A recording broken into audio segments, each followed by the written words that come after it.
Hello again everyone, welcome to my reflection video on chapter 118 of Seraph of the End. Bit of a mixed bag this month, mixed chapter, some good, some bad, some very ugly.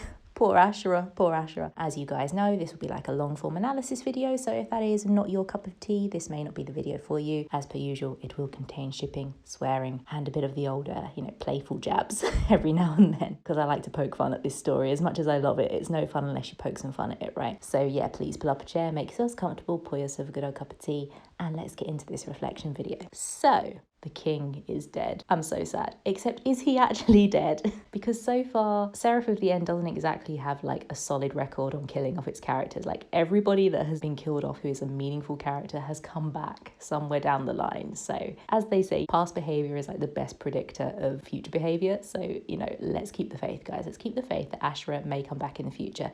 Except if he does come back, that then kind of takes away the whole dramatic tension of you killing him off. So swings and roundabouts, which one would you rather have? I think on balance, I prefer to get Asherah back at the end just because, oh my god, like he's an intelligent character and I really fucking liked him. We needed sane voices in the story and now that he's gone, it's really annoyed me. So I really hope that he does come back and that him and Cruel actually get to be happy. Another reason why people think he may not actually be dead is the fact that I think the whole thing with Noya and Mahiru, like Noya was sealed within Mahiru for some time, then he came back bursting out of Mahiru's chest. So maybe like Asherah is now inside Mika because Mika ate Asherah's desires, right? Because you asked him like, did you eat? So Mika kind of was force fed Asherah in the last chapter. Maybe we're gonna see like Asherah bursting out of Mika's chest to stop Shikama Doji's plan at the pivotal moment. Who fucking knows? Who fucking knows? And on the topic of, who fucking knows what's going on, what was this whole thing from Asherah about the fake memories in this chapter?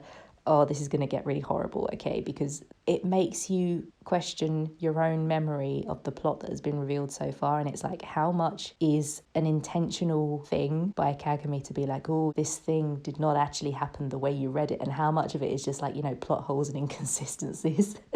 I don't know how much of it is intentional to plant doubt and how much of it is just mistakes that have happened over time. Because, Seraph of the End is a really long manga. It's been going on now for 10 years because it's been the anniversary chapter. Whoop, whoop. So, yeah, it's been going on for a long time and you're bound to like drop threads and stuff and you can't tie everything up. You're gonna hint towards things and then forget what you've hinted towards. It's normal. It is normal for something that's been going on for this long. So yeah, speaking of dropping the thread, where was I? Oh yeah, basically the whole thing about the fake memories. We know from Catastrophe at 16 that you had supposedly like some kind of parental figure because he ends up being rescued from a fire. I think a fire at an apartment building, and outside there's like a woman who Gurren thinks is his mum because Gurren is watching this broadcast happen on TV and he sees this woman like shouting that Yu is a demon child and he should be left in there to burn. So there was some kind of parental figure in Yu's life at some point. We think, assuming that woman was actually his parent. Who fucking knows what she was. But then Asherah is saying in this chapter that like the whole thing about the parents like going after him with a knife and saying that he's a demon child, those were all fake memories that were designed to manipulate him. So maybe the fake element was the fact that there wasn't ever like this knife attack on you, like it wasn't executed in that way. Maybe it was this whole thing about burning him alive instead. Kind of similar but kind of different, because the thing with the knife attack is that it's much more personal, and to have that like shouted in your face that you're a demon child, I'm gonna stab you to death, it's a bit different to like being locked in a house and having a fire start. It's not quite the same, right? So yeah, maybe the memories for you were manipulated into making him even more emotionally vulnerable and lonely because he thought his parents had rejected him in like this really cruel way. I mean, locking him in a house and burning him alive would be the smarter way to go about it, right? Like there's less room for error. You just lock a tiny child in a house and you set fire to it. Sorry for sounding psychopathic, but I'm just saying, if you were YouTube, if you were going to do it, that's the way that you would do it, right? Although you probably shouldn't fucking then scream about it to like the news reporters afterwards that the kid is a demon child and you've locked him up inside to die like that. That was not very smart of that woman. Anyway, not exactly sure what memories are fake and which ones are real that Asherah was referring to. Basically, I don't want to go too deep into it because I feel like the deeper you go with this, the more of a rabbit hole you're going to fall down. And it's, yeah, where does it end? Where does it end? I mean, I was thinking that you could go all the way back to like when Mika and you like met at the orphanage and it's like, was all that fake too? Who knows, like, who was there to independently verify that Mika and Yu met at the orphanage? Because we've got like 3 different versions in the manga of them meeting. I've seen on Twitter like people comparing the different panels of how they supposedly met. Different clothes, different settings, like in some it's snowing and some it's not. So who knows? Who knows if this is just inconsistent past writing? Who knows if it's designed to plant doubt as to what, you know, memories are actually real and fake? I don't know. And I'll be honest, guys, I don't have the energy to go into it. I'm hoping that it gets revealed in more detail later on. On to the next one then. It's time for me to moan, isn't it? Mika's lack of agency is really pissing me off. Really pissing me off. I did not like in this chapter Mika's whole like nagging wife persona that came out when Yu finishes off Asherah. Mika appears, and instead of Mika being fucking furious, he just becomes like a nagging wife. He's just like, oh, typical Yu, slaying his best friends and feeding them to me as per usual. Oh, what will I ever do with him? What will I ever do with my hapless husband? It just didn't feel right. It didn't feel right. It felt like Mika should have been a bit more upset in this chapter, having witnessed like a possible murder, unless of course Asherah has not been murdered and Mika knows that he's not been murdered. That's also a possibility. So yeah, Mika's whole attitude here just didn't seem right, bearing in mind that Yu has like been leeching power out of Mika by force against Mika's will. And as we know in 115, like Mika was proper broken down. He was crying. He was like, Yu, I want you to save my heart and let me die, let me rest. And now he's just like, husband, you're sleeping on the couch tonight.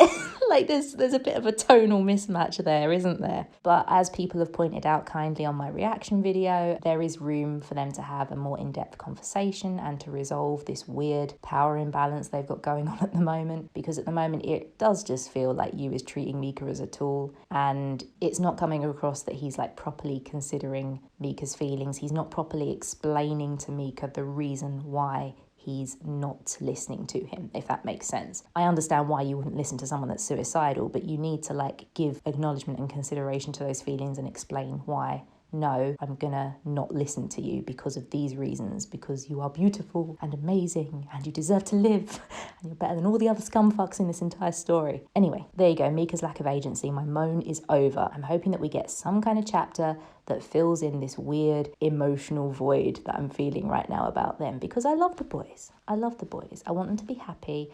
I want them to have, you know, as healthy a relationship that they can have in this twisted, fucked up story. There you go. And on the topic of relationships, Shinoa. Yeah, this is something. This is something. So there's basically 2 ways you can interpret this whole scene, right? The first way that you can interpret is just the straight up thing of, you know, Yu is apologizing because he has to leave. The other way you can interpret it is a romantic rejection. If we look at just how those panels follow on from each other, the first thing that happens is Shinoa is cradling Yu, and she says, don't go anywhere without me because I can no longer live without you. By the way, that's a parallel to Yu cradling Mika's body and saying, you know, don't leave me, Mika. Just saying. Then what happens is we get the revelation that Yu has been sane the whole time and he can hear the voices of his comrades. So we think that Yu heard every word from Shinoa when she was cradling him. Then what happens is Yu wakes up on Shinoa's lap. Shinoa's blushing, bless her. Oh, bless her little heart. Yu wakes up on Shinoa's lap. He kind of looks at her.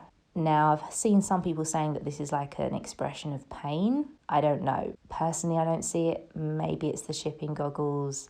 I don't know.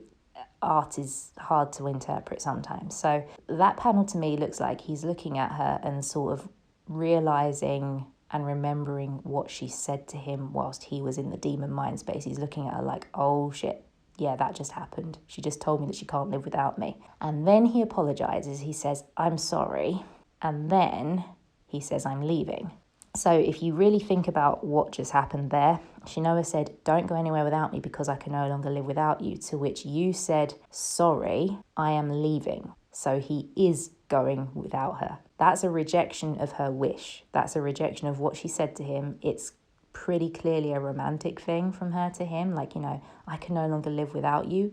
I love you. You know, it's not that fucking hard, is it? And Yu just goes against what she's asked of him. You know, don't go anywhere without me. Because not only does he leave, he doesn't take her with him. Why couldn't he have done that? I don't see why he couldn't have. He could have literally just scooped her up and took her with him. And the other thing is he didn't promise to come back. And usually he does promise to come back. We've seen it in previous chapters where, you know, Gurren goes psycho and Yu's like, I'm coming back for you, stupid Gurren.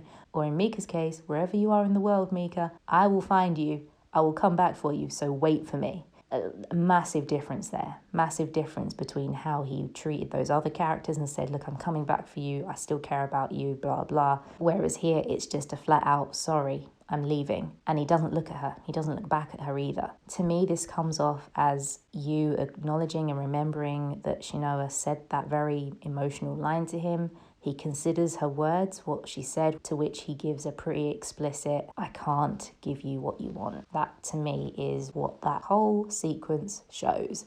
Discuss, ladies and jelly spoons. Discuss. Yeah, so the last thing to cover are the predictions for the next chapter. So I think we're going to get a Shikama Doji meet up very shortly. Either next chapter or the one after, because, you know, he's strapped to that truck. He's stuck with knives or whatever the fuck it is. And he's on his way to a mysterious destination that we're not quite sure of, but we think that it's, you know, going towards Gurren's weird hideout. Yu has just burst out of the hideout because he's Superman all of a sudden. How did he escape that 15th floor fucking bunker so easily? What? Oh, shonen logic. So anyway, Yu bursts out of the underground death chamber. Shikama is on his way on the back of the truck. We think that they're going to intersect in the near future. So I'm hoping either next chapter or the one after we get that kind of interaction. However, in between that, can Mika and Yu please fucking talk? Please, Kagami, please let them talk. Please let Yu and Mika go through their memories and like establish what is real, what is fake. You know, have a certain conversation that really needs to happen between them. And I want you to apologise to me. Can he please just say sorry and then explain why he had to do what he did? Like, I just need that. I need that. I need it from you so fucking badly. Okay, guys, that wraps up my reflections on chapter 118. I hope you guys enjoyed. If you did, please give me a like, comment, and subscribe. You can also connect with me on social media. Links are in the description below. And with that, please, you take care of yourselves. I will see you in the next one. Bye-bye.